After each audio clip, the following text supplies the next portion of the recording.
बिस्मिल्लाहिर्रहमानिर्रहीम। अस्सलाम वालेकुम। जितने भी लोग कुवैत में हैं, आप लोग इसके अलावा जितने लोग पाकिस्तान के कुवैत में जॉब हासिल करने चाहते हैं तो उनके लिए एक अच्छी खबर है। कल की डेट में हमारे जो शेख रशीद साहब हैं वो कुवैत में मौजूद थे और उन्होंने ही ट्वीट करके बताया कि कुवैत के वीज़े बहुत अरसा से पाकिस्तान के लिए बंद थे, तो वो वीज़े ओपन किए गए, लिमिटेड ओपन किए गए। चलें, फिर भी बहुत बेहतर हुआ।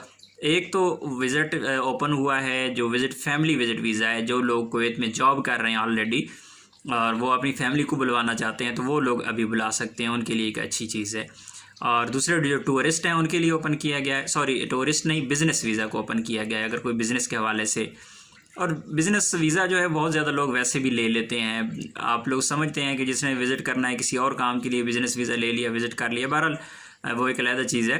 तो इसी तरह जो वर्क वीज़ा है उसमें लिमिट रखी गई है। एक तो आइलैंड गैस फील्ड, अगर आप आइलैंड गैस फील्ड में किसी भी किस्म का आप काम करते हैं या फिर आपका ताल्लुक मेडिकल फील्ड से है तो इन लोगों के लिए वर्क वीज़ा भी कुवैत के लिए ओपन कर दिए हैं। अभी तक ये नहीं बताया गया कि ये स्टार्ट कब से हो रहे हैं। ये बातचीत हो चुकी है और कुवैती हुकूमत और पाकिस्तानी हुकूमत के दरमियान ये फ़ैसला हो चुका है और एक खुशाइन चीज़ है। इंशाल्लाह उम्मीद करते हैं कि बहुत जल्द बाकी मामलात भी बेहतर हो जाएंगे, क्योंकि इस वक्त जो कोरोना की वजह से वैसे ही भी बहुत सारे ममालिक हैं, उनके आपस में ये आने जाने के मामलात काफ़ी ज़्यादा ख़राब हैं, आना जाना मुश्किलात हैं, मसाइल हैं। इस दौरान अगर ये मुआहदा हो गया तो इंशाल्लाह जब कोरोना की सूरत हाल बेहतर हो जाए तो इंशाल्लाह हमें बहुत उम्मीद है कि अल्लाह बेहतर करेगा कि कुवैत में मज़ीद जो जॉब्स हैं पाकिस्तानियों के लिए वो अवेलेबल होंगे इंशाल्लाह बहुत जल्द। अपनी दुआ में याद रखिएगा। अस्सलाम वालेकुम।